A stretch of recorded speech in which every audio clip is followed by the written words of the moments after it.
What's up, everybody? Welcome to the channel.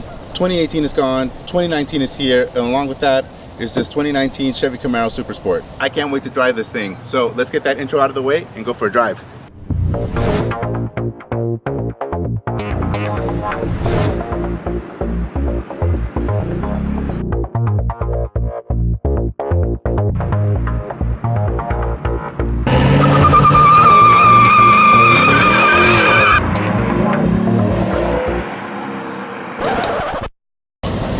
Hold up. Now, I know that a lot of people have been pretty upset about the styling on the new Camaro and really just overall the front end. And I'll be honest, I was one of those people. I thought it was butt ugly when I first saw it. However, after seeing it in person, I have to say that it looks a lot better. The styling is definitely bold and it screams Camaro. On this particular model, you've got your SS logo, and of course you've got the flow tie. The thing that I don't like is these taillights. By themselves, they're fine. I think they look good. However, you've got these rounded edges over here in contours that you don't really find on the rest of the car. I think the lights look good. They look really good at night, but I honestly prefer the prior generation taillights, and I think if they had carried that design over into this generation, it would have been a much better fit. The interior is a clean and sharp design that is more modern than previous generations, but still retains some tasteful retro styling cues. I think GM played it safe with the overall design, as some parts of it feel a little boring and a little plain. I really like the AC controls. Cost cutting does come through with some of the interior features like the cabin lights. You don't even get a dome light. The layout of the controls and the infotainment is nice and functional, although the screen does look like an afterthought and someone just stuck a tablet on the dash. And even though the interior does have a sporty look to it, with a variety of materials and some nice accents like the white stitching, some cheap plastic does still come through in some areas. Overall, the ergonomics for the driver and passenger seats are really good. The same, however, cannot be said for whoever gets stuck in the back. Legroom and headroom in the back seat is almost non-existent. This thing is so small.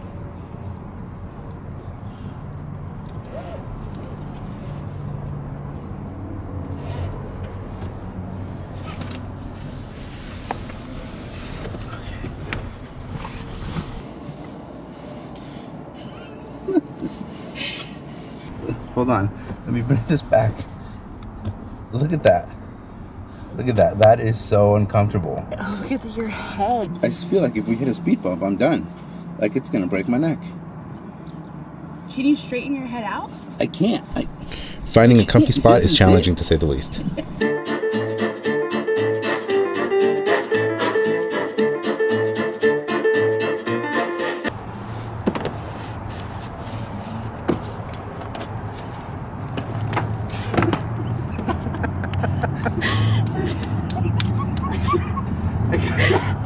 I got caught on the stupid seatbelt. The seats do, however, fold down, which is really nice because it gives you a lot more storage capacity, which you'll need because the trunk is really small.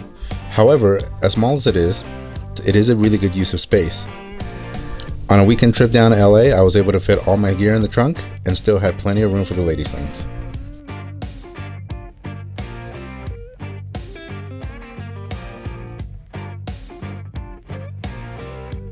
Morning, guys. All right, I hope that you guys can hear me okay. I'm gonna take the Camaro out for a little spin. So I've been driving the car now for the whole weekend, and after driving it all the way from Reno to LA and back, I probably spent about 20 hours in this car driving. And I have to say that with all that driving, it's still comfortable.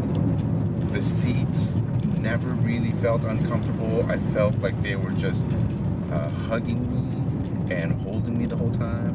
One of the things that made me the most nervous about this car are the blind spots.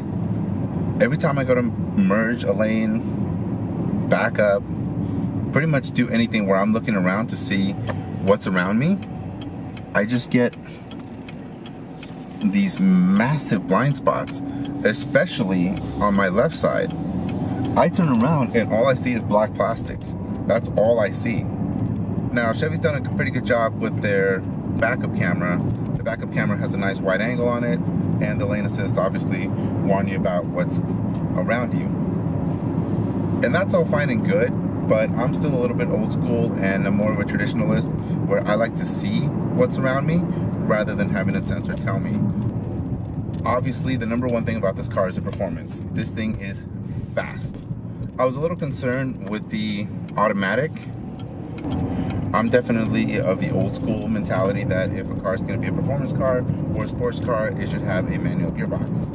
However, to be honest, this transmission's really good.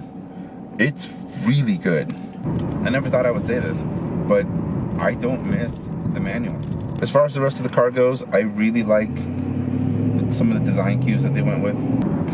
You know what's really interesting about this car is that you've got this big American V8 under the hood. I mean, you've got horsepower and torque for days. And with it being a classic American sports car, or muscle car, whatever you want to call it, it's surprisingly sophisticated.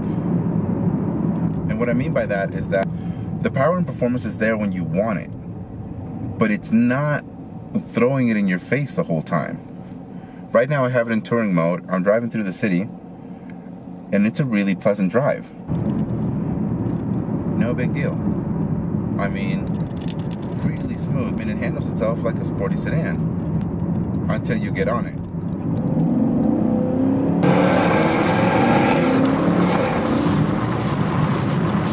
Very little hesitation. Very little hesitation.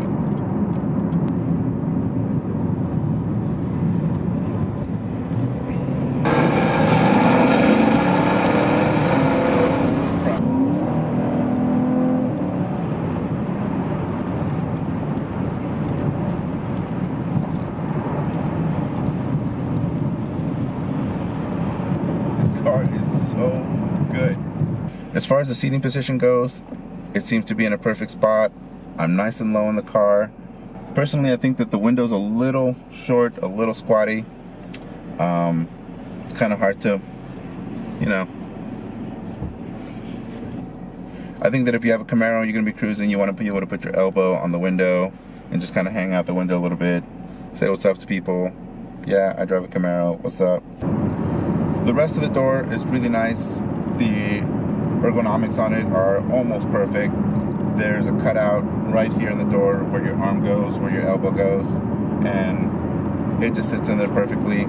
The center console has the padding that extends out a little further, so that gives you plenty of room, plenty of padding. The bummer about the center console is that I feel like there's a lot of wasted space here. Look at this. That's all you get. If the road is smooth, I've noticed that the car rides smooth. It's a very pleasant car to drive.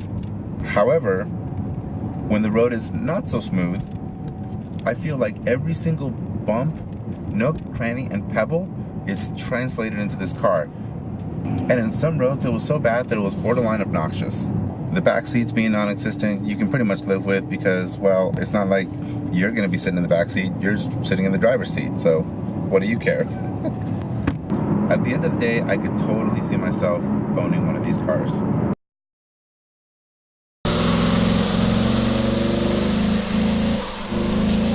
Now it's time to give the Camaro an auto buy score.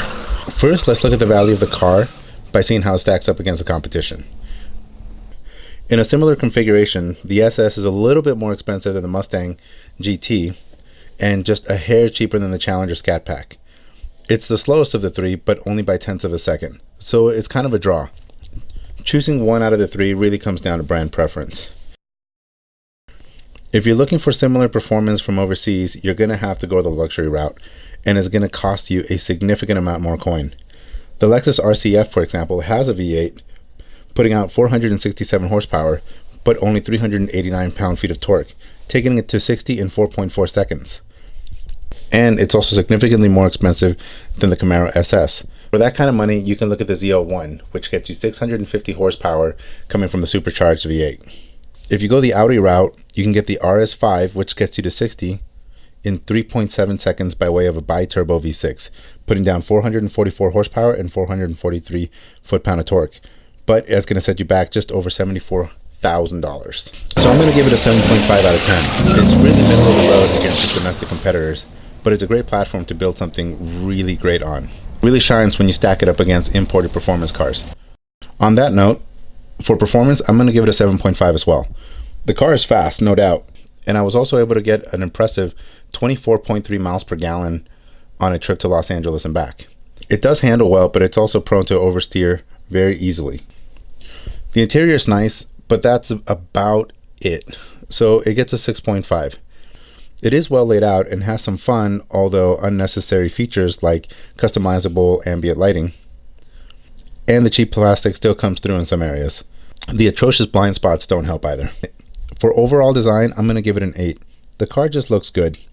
It has an aggressive look and is well proportioned. The muscular styling is a nod to the Camaros of old, and just overall, I think it's a good looking car. Lastly, in functionality, it gets a 7. I know that seems a little high considering that the back seats are so small and the trunk is pretty cramped, but keep in mind, I'm looking at this through the lens of a sports car, and the trunk is a little tall, which makes it a good use of space. And when you consider that it is a 6.2 liter V8, it gets pretty good miles per gallon, making it a reasonable choice for a daily driver. The final score is based on the average of the 5, and it comes out to a 7.4 out of 10. The Camaro SS is a really good American sports car, but not a great American sports car. It is still a really fun car and a great platform to build a great sports car.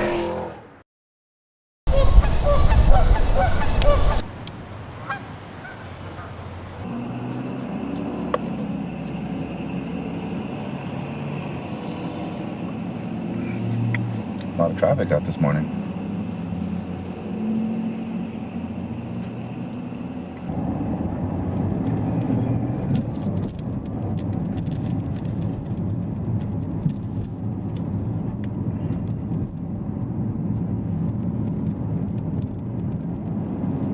I'm ready.